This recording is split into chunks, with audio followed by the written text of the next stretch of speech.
Umesh sir. जैसा कि मैंने कल आपकी वीडियो में पढ़ाया था कि सिंपल प्रेजेंट में अगर आपको कोई बात बोलनी है या किसी से कोई क्वेश्चन पूछना है तो आप कैसे पूछें, तो उसी बात को आज मैं आगे बढ़ाऊंगा। आपको बताऊंगा कि और अगर हम इसको और सिंपल प्रेजेंट में और इम्प्रोवाइजेशन हम कैसे कर सकते हैं और किसी व्यक्ति से हम और अच्छे तरीके से कैसे बात कर सकते हैं। आज मैं इसके कुछ एक्शंस दूंगा और उन एक्शंस के ऊपर मैं आपको सेंटेंस बताऊंगा और थोड़ी प्रैक्टिस होगी जिससे आप सभी को समझ लीजिए। अगर मैं आपको कहूं कि कल मैंने आपको जो फॉर्मूले बताए थे क्या आपने वो याद कर लिए हैं या आपने रट लिए हैं, तो अगर आपको किसी से पूछना हो कि क्या आपने कल वाले फॉर्मूले रट लिए हैं, तो उस रटने वाली बात को हम आप किसी से पूछे तो क्या कैसे पूछेंगे कि सबसे पहले रटना को इंग्लिश में क्या कहते हैं? पैरट। जैसे कि तोता होता है किसी बात को जो का तो बोलता है, वैसे ही पैरट। पैरट का मतलब होता है रट्टा लगाना।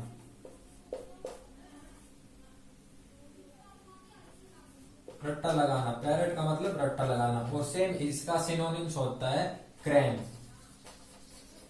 क्रैम मतलब भी होता है रट्टा लगाना।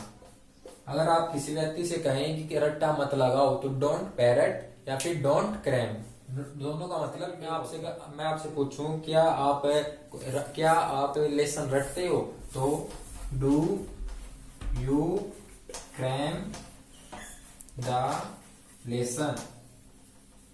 क्या तुम क्वेश्चन आंसर को रटते हो? डू यू क्रैम द, इसकी जगह क्वेश्चंस। किसी भी बात को अगर आप कहो कि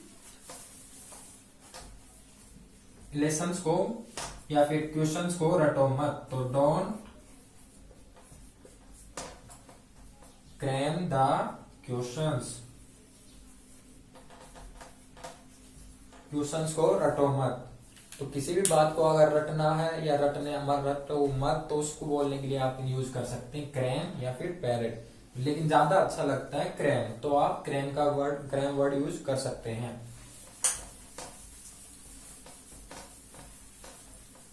और किसी भी बात को अगर आपको कोई कहे कि इस बात को हमेशा के लिए याद रखना, इस बात को गांठ बांध लो, तो उस बात को अगर आप इंग्लिश में बोलना चाहें कि इस बात को गांठ बांध लो, तो उस बात को आप बोल सकते हैं make it A point. Make it A point.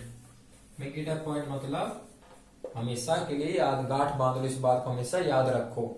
तो इस किसी भी बात को हमेशा याद रखो। अगर आपको किसी को बोलना हो तो उसके लिए आप यूज कीजिए मेक इट ए पॉइंट। और बहुत सी बार आपने सुना होगा कि बहुत बार हम ये बोलते हैं कि इस बात से कोई फर्क नहीं पड़ता। तो किसी भी अगर आपको बोलना हो कि मुझे इस बात से कोई फर्क नहीं पड़ता, तो उस बात को आप कैसे बोलते हैं? It doesn't make any difference. अगर आपको ये बोलना है मुझे इस बात से कोई फर्क नहीं पड़ता, तो उसके लिए आप बोल सकते हैं make it doesn't make any difference.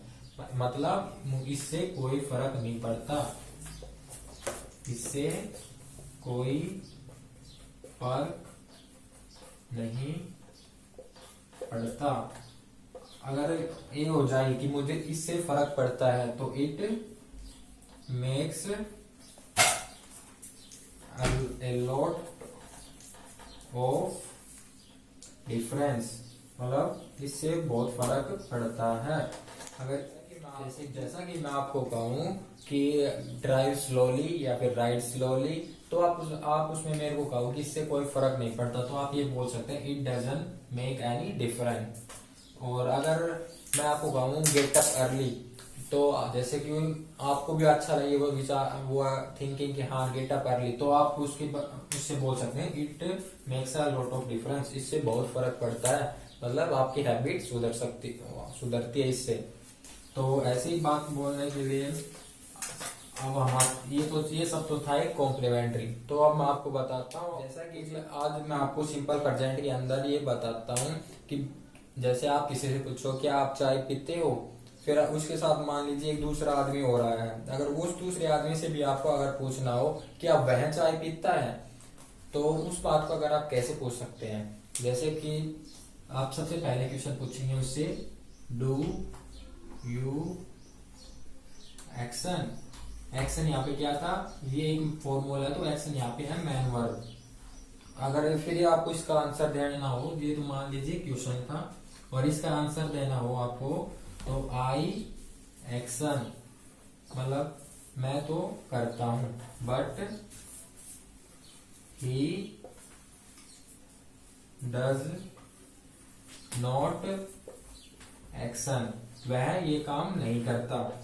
जैसे आप कोई आपके घर में कोई रिश्तेदार आया और उसके साथ भी और एक आदमी आया है, मान लीजिए वो आदमी किसी काम से थोड़ी देर बाहर चला गया और आप उससे पूछे कि क्या आप चाय पीते हैं, डू यू टेक टी, और फिर आप वो कहेगी हाँ मैं चाय पीता हूँ, आई टेक टी, और फिर उससे पूछना हो कि क्या वो चाय पीता है, तो आप क्या से पूछेंगे, तो उससे पूछना पड़ेगा डज ही टेक टी। तो अगर फिर उस इंसान का मान लो वो कहे कि वो चाय नहीं पीता, तो वो जैसे ही डज नॉट टेक टी। और यहाँ पे क्या क्या तुम जल्दी उठते हो, तो आप कुछ आप पूछो तो do you get up early, इसका आंसर देना हो तो I get up early but he does not get up early, मैं तो जल्दी उठता हूं लेकिन वह जल्दी नहीं उठता। और इसके अंदर और सेंटेंस लेते हैं, जैसे कि हो गया हेल्प, इसके अंदर जैसे बोले do you help the poor, हाँ मैं तो गरीबों की मदद करता हूं लेकिन वो नहीं करता, तो I help the poor but he does not help the poor. ऐसे ही बहुत सारे सेंटेंस हैं। मान कोई भी अच्छी बात हो तो मान लीजिए आप वो करते हो और कोई बुरी है, ये प्रैक्टिस करने का सबसे आसान बढ़िया तरीका है।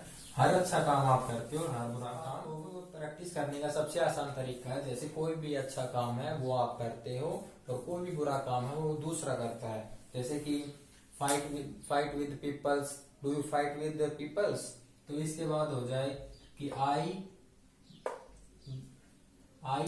Don't fight with peoples but he fight with people.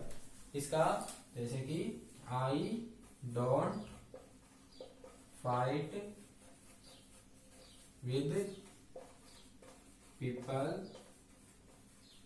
But he fights with people. मतलब यहाँ पे क्या था, किसी के साथ लड़ना होता है बुरी बात, तो मैं बुरा काम तो मैं करता नहीं। I don't fight with peoples but he fights with people, वह दूसरों के साथ लड़ता है। तो ऐसे ये हो गया डू के साथ। अगर आपको डज में क्वेश्चन पूछना हो तो उसके लिए फॉर्मूला है does he action, does he actions, और इसके अंदर आपको आंसर देना हो तो ही एक्शंस, इसके साथ एस या एस, और बट आई डोंट एक्शन। इसके भी आप कुछ जैसे कि एक्शन से ले लीजिए, क्या वह मंदिर जाती है, तो does she go to temple. अगर वह जाती है तो सी गो के साथ yes goes to temple, but मैं नहीं जाता, I don't go to temple. और इसके साथ जैसे कि और भी बहुत सारे वर्ड्स हैं, क्या वह बाइक तेज चलाता है, डज ही राइड रेसफुली, क्या वह बाइक तेज चलाता है, तो हाँ वह बाइक तेज चलाता है, he rides gracefully but I don't ride gracefully. इसके अंदर ये बहुत सारे सेंटेंस बनता है। क्या वह बड़ों की इज्जत करता है? Does he obey the parents, does he ओबे एल्डर्स। तो उसके अंदर आप बोल दे he obey the elders but I don't obey the elders, या फिर he does not obey the elders और आई ओबे द एल्डर्स। इसके अंदर पॉजिटिव नेगेटिव आप दोनों बना सकते हैं। और रोक दे, तो मैंने आपको अब तक बताया कि सिंपल प्रेजेंट में आप किसी से क्वेश्चन पूछते हैं या उसका आंसर देते तो आप कैसे दे सकते हैं। कल भी मैंने आपको सिंपल प्रेजेंट ही क्या करवाया था और गाइस आपका बहुत अच्छा स्कोर रहा कल की वीडियो पे। तो आज अगर मैं आपको कुछ और एक्शंस देता हूं जो आप घर पे प्रैक्टिस कर सकते हैं। तो इसका गेट अप तो पहले पे आते हैं। Get up early, get up early मतलब जल्दी उठना। लिसन टू न्यूज मतलब समाचार सुनना। क्या? समाचार सुनना। और अप्रिशिएट म्यूजिक मतलब गाना या फिर गाने सुनना। और ड्राइव कोशिशली मतलब सावधानी पूर्वक चलाना। फाइट विद प्रोप्स, प्रोप्स मतलब प्रॉब्लम, यहाँ पे प्रोप्स का मतलब क्या है? प्रॉब्लम। फाइट विद प्रोप्स मतलब मुसीबतों से लड़ना। टेक लिकर, आज तक आप जैसे पढ़ते आए हो, ड्रिंक मतलब पीना, तो यहाँ पे शराब पीने को क्या कहते हैं इंग्लिश में? Take liquor. कोई क्या तुम शराब पीते हो? Do you take liquor? तो आप बोलते कि मैं नहीं पीता, तो आई डोंट टेक लिकर। और ऐसे आता है फियर डार्क मतलब अंधेरे से डर लगना।